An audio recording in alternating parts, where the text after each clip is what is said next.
السلام عليكم ورحمه الله وبركاته. معاكم عبد الله السهولي ودي قناه فريلانس سكول. ان شاء الله النهارده هنتكلم على درس مهم جدا هعلمك ازاي تكسب $1000 في الشهر. طبعا الفترة اللي فاتت دي كان في ثورة في الذكاء الاصطناعي، الذكي يعرف يستغل النقطة دي انه يعلي الانتاجية بتاعت الشغل بتاعه. احنا هنتكلم في ايه؟ بص يا سيدي، احنا طبعا عارفين ان البروفايلات اللي بتتبني على فري بيك وادوبي ستوك وشاتر ستوك، مواقع الاستوكات عموما، البروفايلات دي عشان تتبني بتاخد سنين، بيكون في مجهود مبذول وحاجه كده تكون صعبه. انت بتضحي بحاجات كتير عشان تبني البروفايلات دي، ولما تبني البروفايلات دي بتجيب لك عائد حوالي $1000 في الشهر، وفي بعض البروفايلات بتوصل 2003 في الشهر. احنا عايزين نقصر المده دي، تكبر البروفايل بتاعك باكبر عدد من الصور واكبر عدد من التصاميم، تمام، في فتره صغيره جدا. طب هنعمل الكلام ده ازاي؟ هنعمل الكلام ده عن طريق الذكاء الاصطناعي. الفتره اللي فاتت الحمد لله ان فري بيك وادوبي ستوك فعلوا الذكاء الاصطناعي في الموقع، يعني تقدر ترفع حاجات مصممه بالذكاء الاصطناعي على موقع فري بيك وادوبي ستوك. زي ما احنا قلنا الحاجات دي الذكاء الاصطناعي انا هرفع ازاي وهعمل ايه وازاي، التفاصيل دي كلها هنعرفها مع بعض. احنا عملنا الحمد لله اشتراك في موقع ميد جيرني علشان نعمل لكم تطبيق عملي على الموقع الخاص بالذكاء الاصطناعي، علمك ازاي ترفع التطبيق على موقع فري بيك. وان شاء الله برضو ممكن نبص على موقع ادوبي ستوك، عشان الفتره اللي جايه دي هعمل سلسله كامله على ادوبي ستوك، فان شاء الله عايزكم تتابعوها، لان ادوبي ستوك بيعمل ميزه حلوه جدا. ادوبي ستوك لما انا رفعت عليه التصاميم كان الصوره الواحده تقريبا كده 80 سنت، فحاجه افضل من فري بيك 1000 مره بصراحه. الحته دي يعني في فرق في العائد المادي. وكمان ادوبي ستوك بتعرف تسحب الفلوس من عليه لما توصل $25، انما فري بيك تعرف تسحب الفلوس لما يكون $50 لو انت معاك حساب بايونير، وبيكون $100 لو معاك حساب باي بال. فادوبي ستوك انا شايفه من السلاسل اللي هتكون جامده جدا، فعايزكم تتابعوه ان شاء الله. ان شاء الله دلوقتي هنعرف ازاي نخش على موقع ميد جيرني، وازاي نكرييت او نعمل تصميم من الزيرو للنهايه، وبعدين نرفعه على ادوبي ستوك او فري بيك. تمام، نرفع الاثنين عشان ايه تكون السلسله دي مع ادوبي ومع فري بيك. فان شاء الله هنعمل الاثنين دول ونرفعهم في الموقع. فيلا بينا نخش على الموقع، يلا بينا. طب احنا كده هندخل على الموقع من جيرني، هنكتب ديسكورد.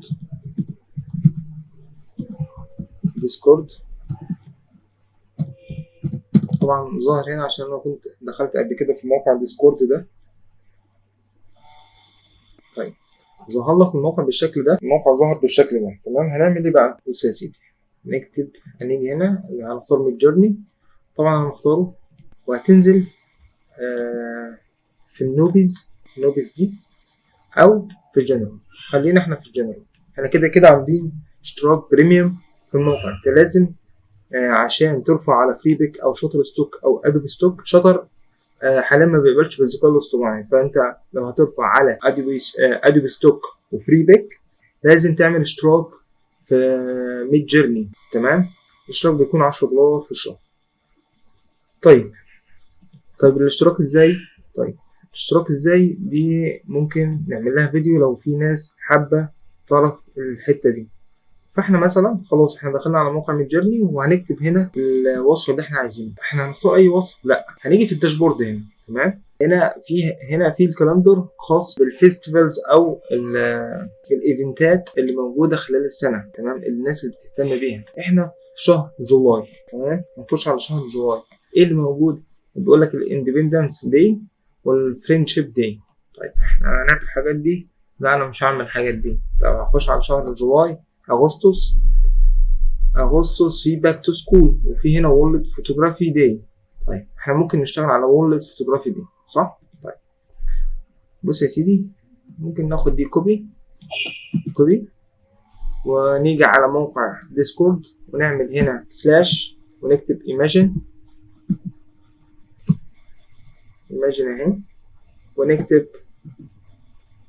هنا وورلد فوتوغرافي داي. بس هنكتبها دي بس، ندوس انتر ونشوف بقى الذكاء الاصطناعي هيعمل لنا ايه في الكلام ده. انا هنا waiting to start، هستنى شويه كده. ننزل هنا خالص، ونفتحها open in browser عشان نشوفها بالكامل.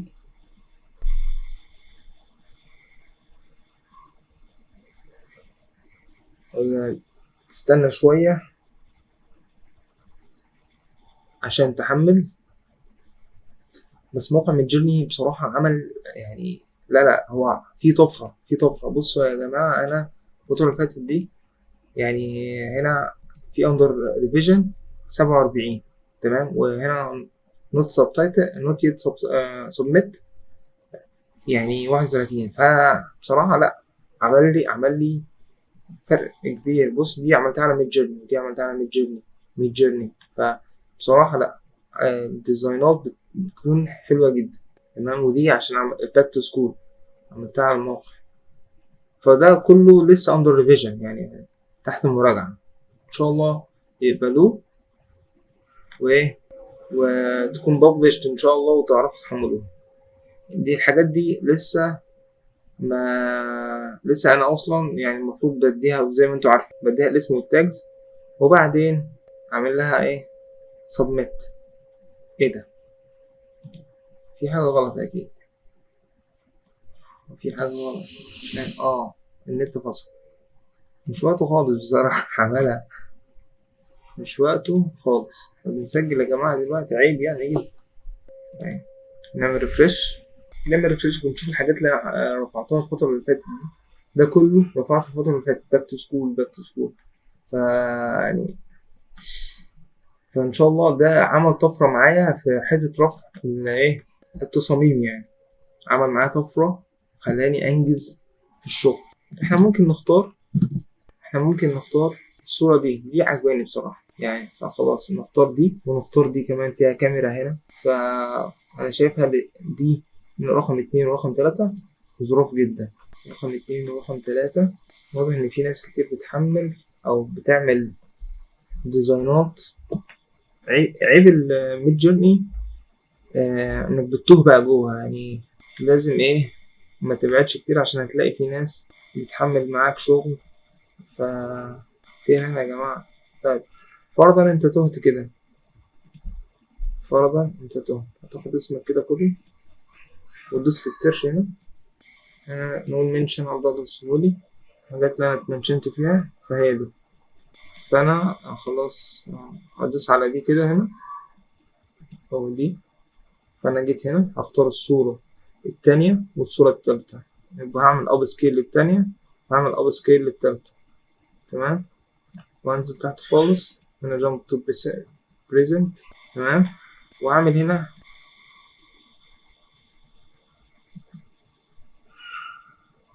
فيزيت سايت، وهنا نفس الكلام عملت واحدة وعملت التانية فيزيت سايت.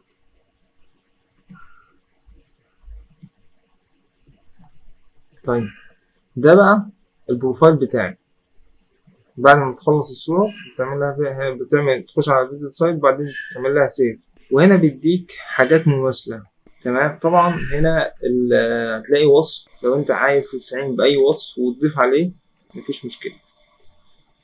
خش على الصورة التانية، دي الصورة الأولانية لما حملتها، دي الصورة التانية هي دي، وأعمل سيف.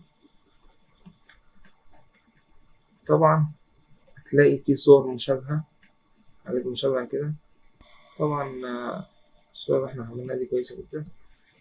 طيب هنخش هنا على موقع فريبك زي ما احنا متعودين. بنخش على فريبك كونتريبيوتور وبنعمل ابلودنج للفايلات تمام.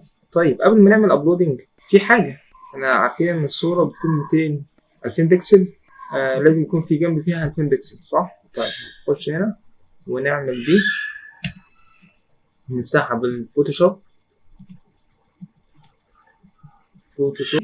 هنا خلاص فتحناها بالفوتوشوب، وهنعمل ايمج، وهنعمل ايمج سايز وهنخلي دي 2000 بكسل وندوس اوكي ونعمل سيف از ونيجي هنا انا احفظهم في ملف معين ونحفظ الصورة هنا في الفايل ده ونعملها بجي بي جي وندوس سيف تمام. طيب بالنسبة للصورة التانية الصورة دي هتتحفظ نيجي على الصورة التانية نعملها اوبن ويز ونعمل فوتوشوب، نفس الكلام.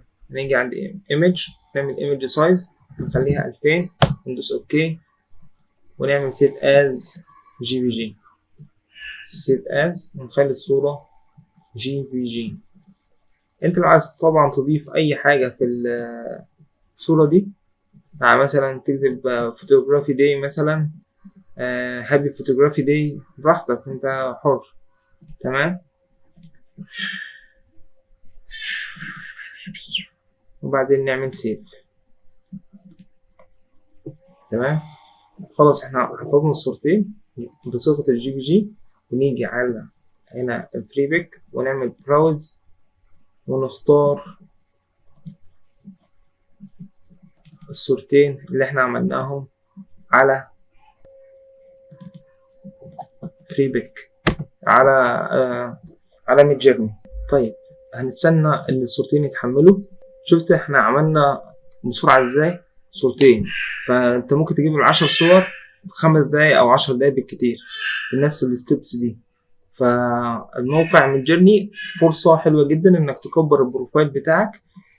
ممكن البروفايل بتاعك يوصل ل5000 صورة او 10000 صورة في اقل وقت ممكن. لو انت عملت اشتراك سنة وفضلت السنة دي فقط تشوف المناسبات وتشوف الناس حابة تحمل ايه، وترفع دايما على موقع فري بيك وادوبي ستوك، هتلاقي فيه اقبال ان شاء الله على البروفايل بتاعك، وهتلاقي فيه عائد مادي محترم ان شاء الله.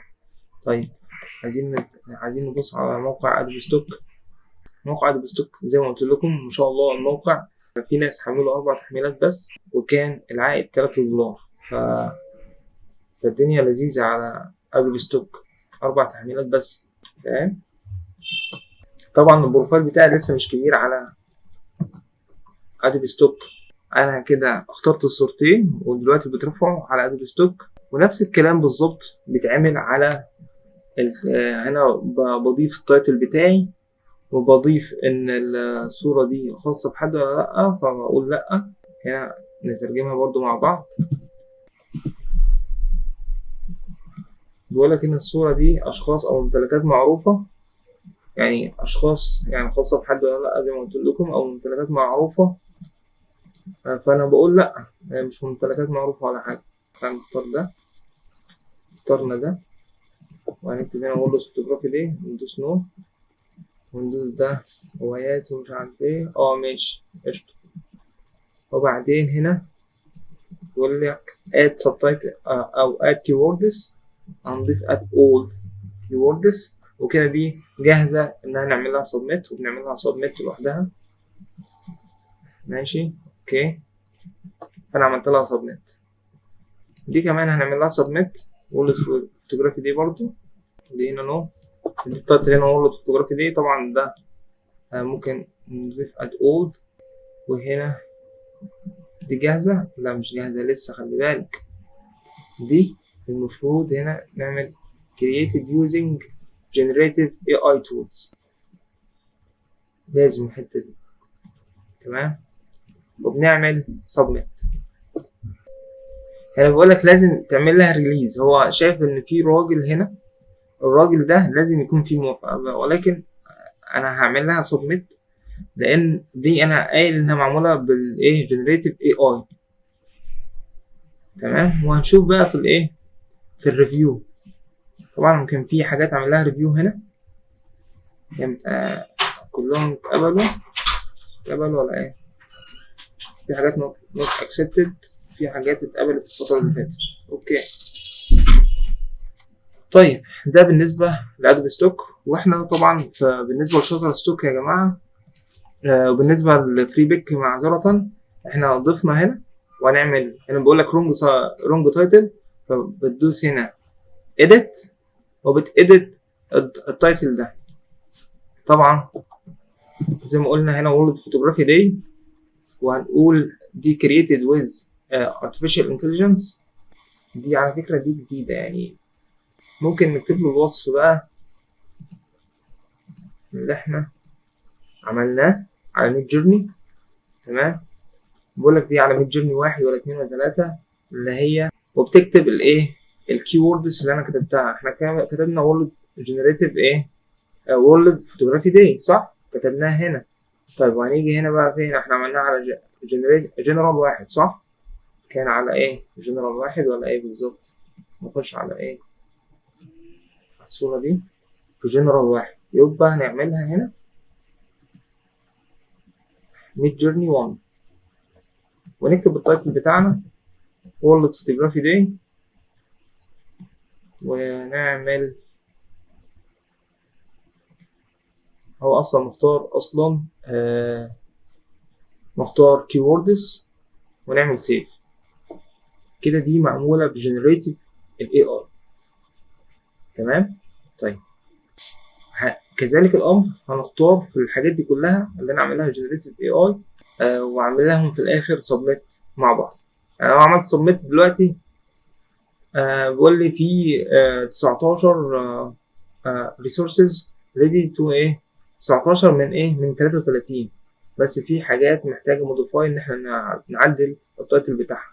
فانا هبعدل باقي التايتلات دي وهظبط الكيوردز بتاعتها وفي الاخر هعمل لهم سبميت مع بعض بس. وبكده احنا شرحنا الحاجه على فريبيك وعلى ادوبي ستوك. وبكده يا شباب احنا شفنا الموقع بتاع ميد جيرني وازاي رفعنا الصور على موقع ادوبي ستوك وموقع فريبيك. فعايزكم تستغلوا النقطة دي جدا لانها نقطة مهمة جدا وهترفع البروفايل بتاعك، هتوديه في حتة تانية وهتخلي الداونلودز عندك كتير. واستغل الاحتفالات السنوية وتجنب الاحتفالات اللي تعارض الدين الإسلامي. يعني لو أنت مسلم خلاص تجنب الحاجات دي. دي الحاجة التانية يا شباب، يعني إن شاء الله لما ربنا يكرمك كده ويكون معاك مصدر دخل حاول تطلع صدقات، يعني تطلع صدقات من الحاجات دي لأن ربنا بيبارك لك بعدين. حاول تبني بروفايلات دي بسرعة عشان الفترة اللي جاية دي ربنا يكرمك فيها تكون في حالة اجتماعية أفضل، يكون عندك ثراء مادي أو عندك حرية مالية محترمة، تعرف تربي أولادك كويس، أنت تعيش نفسك حياة مرفهة. وإن شاء الله أشوفكم الفيديو اللي جاي بسلسلة تعليمية جديدة وإزاي تكسب أونلاين عموما.